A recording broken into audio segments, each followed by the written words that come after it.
মাননীয় মহিলা ও শিশু বিষয়ক মন্ত্রীর পক্ষে মাননীয় সমাজ কল্যাণ প্রতিমন্ত্রী ফারজানা শারমিনকে এই বিষয়ে তার সংক্ষিপ্ত বিবৃতি প্রদানের জন্য আহ্বান জানাচ্ছি। ধন্যবাদ মাননীয় প্রতিমন্ত্রী। ধন্যবাদ মাননীয় স্পিকার। মাননীয় স্পিকার, নাটোরকে বর্তমান সংসদে উপেক্ষা করার কোনো উপায় নেই। বর্তমান সংসদে বাংলাদেশ জাতীয়তাবাদী দলের পক্ষ থেকে 4 জন সরাসরি নির্বাচিত এমপি রয়েছেন, 2 জন মহিলা সংরক্ষিত আসনে এমপি রয়েছেন, 1 জন প্রতিমন্ত্রী রয়েছেন, 1 জন হুইপ রয়েছেন। নাটোরকে উপেক্ষা করে বাংলাদেশ উন্নয়ন হবে না মাননীয় স্পিকার। আপনাকে অসংখ্য ধন্যবাদ। আমাদের মাননীয় মন্ত্রী মহিলা ও শিশু বিষয়ক মন্ত্রণালয়ের অনুপস্থিতি, উনি রাষ্ট্রীয় কাজে দেশের বাইরে আছেন। আমি তার পক্ষে অত্যন্ত গুরুত্বপূর্ণ এবং সময়োপযোগী যে বিষয়টি, জনগুরুত্বপূর্ণ বিষয়টি মহান সংসদের সামনে আমাদের মাননীয় সংসদ সদস্য উপস্থাপন করেছেন, সে বিষয়ে আমি একটি ক্ষুদ্র বিবৃতি দিচ্ছি মাননীয় স্পিকার। মহিলা ও শিশু বিষয়ক মন্ত্রণালয়ের আওতায় বড় আশুলিয়া, সাভারে একটি এবং গাজীপুর জেলার কালীগঞ্জ উপজেলায় একটি ও চট্টগ্রামে একটি কর্মজীবী নারী হোস্টেল পরিচালিত হচ্ছে। কর্মজীবী হোস্টেলের বিবরণগুলো আমি সংক্ষিপ্ত আকারে এখানে দেওয়ার চেষ্টা করছি। কর্মজীবী নারী হোস্টেল আশুলিয়া, সাভার, ঢাকায় যেটি রয়েছে, সেখানে মাননীয় স্পিকার উপজেলার বড় আশুলিয়ায় অবস্থিত 12 তলা বিশিষ্ট একমুখী ভবন এপ্রিল 2013 থেকে জুন 2017 প্রকল্প মেয়াদে নির্মিত হয়েছে। হোস্টেলের আসন সংখ্যা 388টি। হোস্টেলের আসনের শ্রেণীবিন্যাস 2 আসন বিশিষ্ট কক্ষ 8টি, ভাড়ার হার 1200 টাকা করে, 3 আসন বিশিষ্ট কক্ষ 16টি এবং ভাড়ার হার 800 ও 4 আসন বিশিষ্ট কক্ষ 81টি, ভাড়ার হার 700। হোস্টেলের বর্তমান বর্ডারের সংখ্যা রয়েছে 2040 জন। প্রীতিলতা কর্মজীবী নারী হোস্টেল ও শিশু দিবাযত্ন কেন্দ্র নামে মাননীয় স্পিকার কালীগঞ্জ, গাজীপুরে আরেকটি মহিলা কর্মজীবী হোস্টেল রয়েছে। সেখানে গাজীপুর জেলার কালীগঞ্জ উপজেলা অবস্থিত 3 তলা বিশিষ্ট ভবনটি জুলাই 2016 হতে জুন 2019 প্রকল্প মেয়াদে নির্মিত হয়। হোস্টেলের আসন সংখ্যা 124টি। আসনের শ্রেণীবিন্যাস 2 আসন বিশিষ্ট কক্ষ 35টি, ভাড়ার হার 900, 3 আসন বিশিষ্ট কক্ষ 9টি, ভাড়ার হার 700, 4 আসন বিশিষ্ট কক্ষ 6টি, ভাড়ার হার 500 এবং ভিআইপি আসন 3টি কক্ষ, ভাড়ার হার 2000। হোস্টেলের বর্তমানে বর্ডার সংখ্যা রয়েছে 90 জন। কর্মজীবী নারী হোস্টেল চাঁদগাঁও, চট্টগ্রাম। এখানে মাননীয় স্পিকার 4 তলা বিশিষ্ট ভবনটি 2টি ভবন রয়েছে, 2টি এবং 2 তলা বিশিষ্ট একটি ভবন সহ মোট 3টি ভবন জুলাই 1980 সাল থেকে হতে জুন 1982 প্রকল্প মেয়াদে নির্মিত হয়েছিল। হোস্টেলের আসন সংখ্যা 215টি, আসনের শ্রেণীবিন্যাস 3, আসন বিশিষ্ট কক্ষ 25টি, ভাড়ার হার 1100 ও 4 আসন বিশিষ্ট কক্ষ 35টি, যার ভাড়ার হার 1100 টাকা। বর্তমানে হোস্টেলে বর্ডার সংখ্যা রয়েছেন 138 জন। নারায়ণগঞ্জ জেলায় কর্মজীবী মহিলা হোস্টেল নেই মাননীয় স্পিকার। এখানে উপরোক্ত 3টি হোস্টেল, ঢাকায় 3টি কর্মজীবী হোস্টেল, রাজশাহীতে একটি, খুলনায় একটি, যশোরে একটি এবং জাতীয় মহিলা সংস্থা প্রধান কার্যালয় বেলি রোডে একটি সহ মোট 10টি কর্মজীবী হোস্টেল ইতিমধ্যে বাংলাদেশে রয়েছে। দেশের অর্থনৈতিক প্রবৃদ্ধিতে অবদান রাখা কর্মজীবী নারীদের বাসস্থান ও নিরাপত্তা দেওয়ার প্রয়োজনীয়তা এবং গুরুত্ব বিবেচনা করে মহিলা ও শিশু বিষয়ক মন্ত্রণালয় কর্তৃক ক্রমান্বয়ে প্রতিটি জেলায় একটি করে আধুনিক কর্মজীবী মহিলা হোস্টেল স্থাপনের প্রক্রিয়া বিবেচনাধীন রয়েছে মাননীয় স্পিকার। এর সাথে আমি একটু যুক্ত করতে চাই মাননীয় স্পিকার, শুধু মহিলা হোস্টেল আমরা যদি নির্মাণ করি সেটাতে আমাদের এখানে দায়িত্ব সম্পন্ন হয়ে যায় না।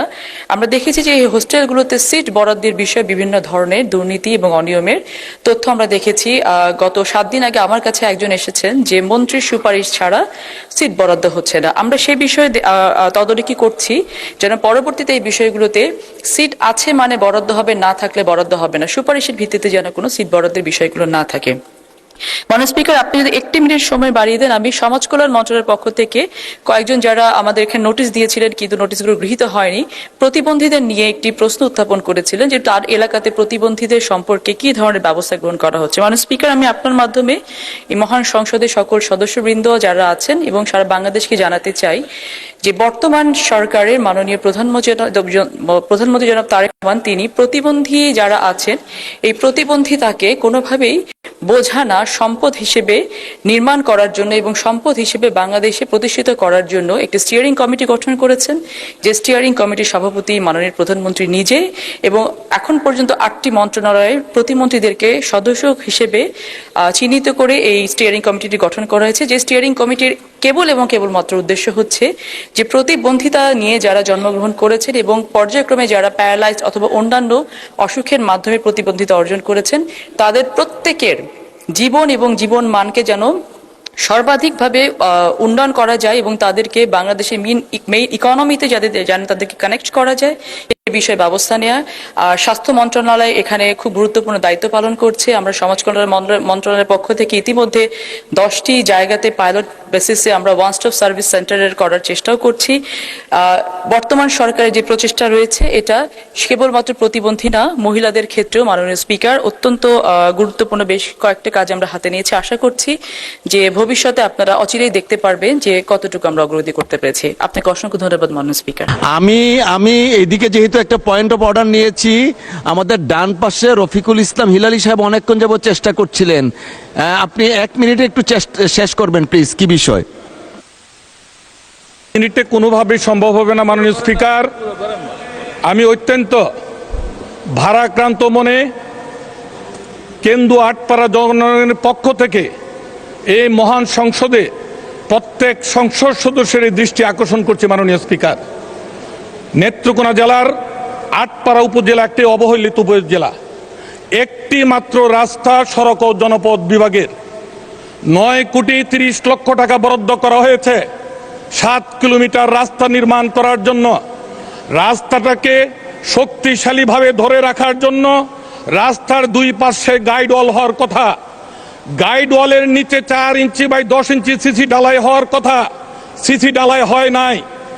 26 ইঞ্চি বাই 10 ইঞ্চি যে গাইড ওয়াল হওয়ার কথা, প্রথম 15 ইঞ্চি বাই 10 ইঞ্চি ঢালাই করা হয় নাই। মাননীয় সদস্য, কি বিষয়টা স্পেসিফিক্যালি বলে ফেলুন প্লিজ। এবং মানুষ বলে পুকুর চুরি, এটা সাগর চুরি হয়েছে। আমি গত সোমবারে একজন স্থানীয় সংসদ সদস্য হিসেবে পরিদর্শন করে যোগাযোগ সচিব মহোদয়ের কাছে একটি অভিযোগপত্র দিয়েছিলাম এবং আমার সামনে উনি 5 কার্য দিবসের মধ্যে প্রতিবেদন দাখিল করার জন্য নির্দেশ দিয়েছিলেন। 5 কার্য দিবস অতিবাহিত হয়ে গিয়েছে, তদন্তের কোনো নাম নেই। এইটুকু হয়েছে, 2 দিন উপজেলা নির্বাহী কর্মকর্তাকে বলেছিলেন আপনিও সদস্য, আমরা আসছি বলে আর আসে নাই। কাজটি অর্ধ সমাপ্ত অবস্থায় পড়ে রয়েছে এবং মাননীয় প্রধানমন্ত্রী 950 টাকার খাবার 150 টাকায় নামিয়ে এনেছেন। ওনার বেতনের 10 ভাগ রাষ্ট্রীয় কোষাগারে জমা দিচ্ছেন, কিন্তু এই টাকাটা কিছু সংখ্যক দুর্নীতিবাদ প্রকৌশলী এবং ফ্যাসিস্ট আমলের ঠিকাদার তারা লুটপাট করে খেয়ে ফেলছে। আমরা মাননীয় যোগাযোগ মন্ত্রী মহোদয়ের দৃষ্টি আকর্ষণ করছে, আমরা বালিশ কাণ্ডের কোনো অবতারণা এই সরকারের সময় হোক, আমরা তা চাই না। আমি আপনাদের কাছে অনুরোধ করছি, সরকারি দল এবং বিরোধী দলের সংসদ সদস্যের সমন্বয়ে একটি তদন্ত কমিটি করা হোক।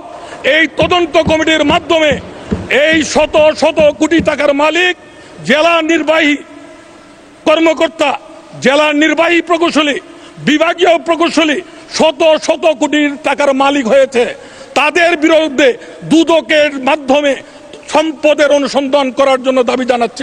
ধন্যবাদ মাননীয় সদস্য। আমি দেখলাম মাননীয় মন্ত্রী নোট নিয়েছেন। মাননীয় হুইপ বসেন দয়া করে। দিনের কার্যসূচি অনুযায়ী এখন সংসদের কার্যপ্রণালী বিধি 71 অনুযায়ী জরুরি জনগুরুত্ব সম্পন্ন বিষয়ে মনোযোগ আকর্ষণের গৃহীত নোটিশ সমূহের উপর আলোচনা। প্রথমে মহিলা আসন 33 হতে নির্বাচিত মাননীয় সদস্য শওকত আরা আক্তারকে তার জরুরি জনগুরুত্ব সম্পন্ন বিষয়ে মনোযোগ আকর্ষণের নোটিশ পড়ার জন্য আহ্বান জানাচ্ছি। ধন্যবাদ। বিসমিল্লাহির রহমানির রহিম। মাননীয় স্পিকার, আপনাকে ধন্যবাদ। মাননীয় স্পিকার, কার্যপ্রণালী বিধির 71 বিধি অনুযায়ী জরুরি জনগুরুত্বপূর্ণ বিষয়ে আমি মাননীয় সড়ক পরিবহন ও সেতু মন্ত্রীর দৃষ্টি আকর্ষণ করছি। আমার উত্থাপনীয় বিষয়ে কার্বন নিঃসরণ কমাতে দেশের সকল গণপরিবহনকে বৈদ্যুতিক বা পরিবেশ বান্ধব জ্বালানিতে রূপান্তর করা প্রসঙ্গে। কার্বন নিঃসরণ বৃদ্ধি একটি বৈশ্বিক সমস্যা। এক্ষেত্রে বাংলাদেশ একটি ঝুঁকিপূর্ণ দেশ। বাংলাদেশে কার্বন নিঃসরণ বাড়ার ফলে তাপমাত্রা বৃদ্ধি, ঘন ঘন প্রাকৃতিক দুর্যোগ, সমুদ্রপৃষ্ঠের উচ্চতা বৃদ্ধি এবং কৃষি উৎপাদনে মারাত্মক ব্যাঘাত ঘটছে। বন, নদী ও বন্যপ্রাণীর আবাসস্থল ক্ষতিগ্রস্ত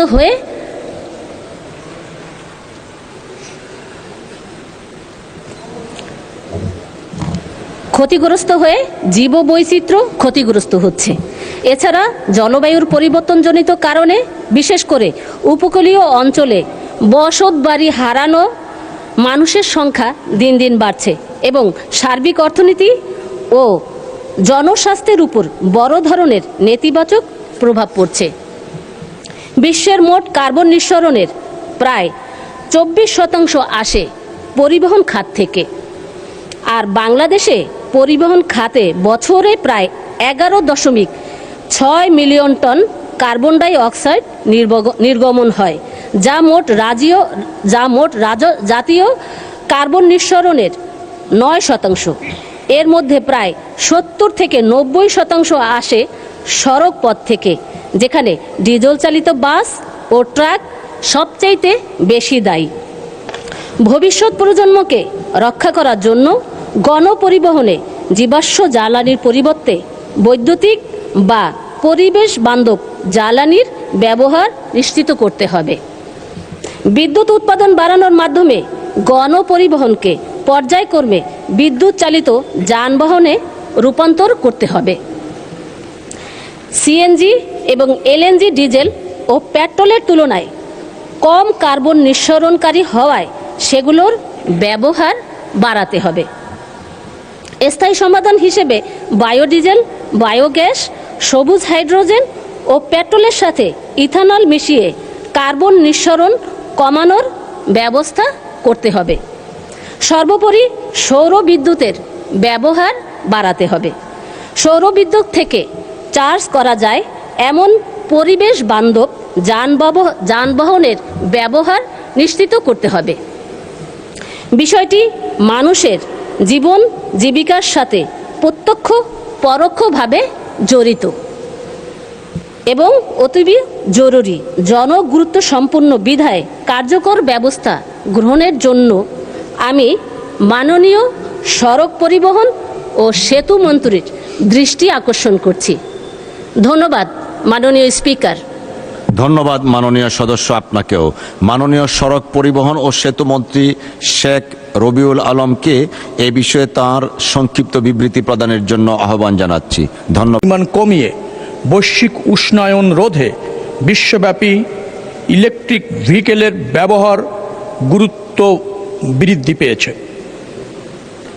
এছাড়াও ন্যাশনালি ডিটারমাইন্ড কন্ট্রিবিউশন, সংক্ষেপে এনডিসি, বাংলাদেশ পরিবহন খাত হতে 2030 সালের মধ্যে 3.4 মিলিয়ন টন কার্বন ডাই অক্সাইডের নিঃসরণ নিঃশর্তভাবে হ্রাস করার অঙ্গীকার করা হয়েছে। এই প্রেক্ষাপটে আগামী 2030 সালের মধ্যে বাংলাদেশের সড়ক পরিবহন খাতে ব্যবহৃত যানবাহনের ন্যূনতম 30% ইলেকট্রিক মোটরযান ক্যাটাগরিতে রূপান্তরিত করার লক্ষ্যমাত্রা নির্ধারণ করা হয়েছে। এই পরিপ্রেক্ষিতে গণপরিবহনকে বৈদ্যুতিক বা পরিবেশ বান্ধব জ্বালানিতে রূপান্তর করার নিমিত্তে ইতিমধ্যে সড়ক পরিবহন ও মহাসড়ক বিভাগ কর্তৃক ইলেকট্রিক মোটরযান রেজিস্ট্রেশন ও চলাচল সংক্রান্ত নীতিমালা প্রণয়ন করা হয়েছে। পাশাপাশি জ্বালানি তেলের ব্যবহার ও পরিবেশ দূষণ হ্রাসকল্পে পরিবেশ বান্ধব সম্পূর্ণ নতুন ইলেকট্রিক বাস নিবন্ধিত শিক্ষা প্রতিষ্ঠানের জন্য বিনা শুল্কে এবং অন্যান্য ক্ষেত্রে সর্বসাকুল্যে মাত্র 15% শুল্কে আমদানির প্রস্তাব অনুমোদন করা হয়েছে। মাননীয় স্পিকার, আমাকে 1 মিনিট যদি অ্যালাউ করেন, 3টে গুরুত্বপূর্ণ বিষয় কিন্তু আপনার একাত্ম বিধিতে যারা 2 মিনিটের করে বক্তব্য দিয়েছেন তারা বলেছেন। একটি হচ্ছে টোল মৌকুফের বিষয়। আমরা যারা মেম্বার অফ পার্লামেন্ট নির্বাচিত হয়েছি অধিকাংশ জায়গায় নির্বাচনের আগে টোল মৌকুফের কথা বলেছি, হয়তো জনমত গঠনের জন্য বলেছি, নির্বাচিত হওয়ার স্বার্থে বলেছি। যোগাযোগ মন্ত্রণালয় সেতু নির্মাণ করে, সেতু ব্যবস্থাপনা করে, বা টোল হচ্ছে একটা রাজস্ব বিষয়, অর্থনৈতিক বিভাগ কর্তৃক নিয়ন্ত্রিত।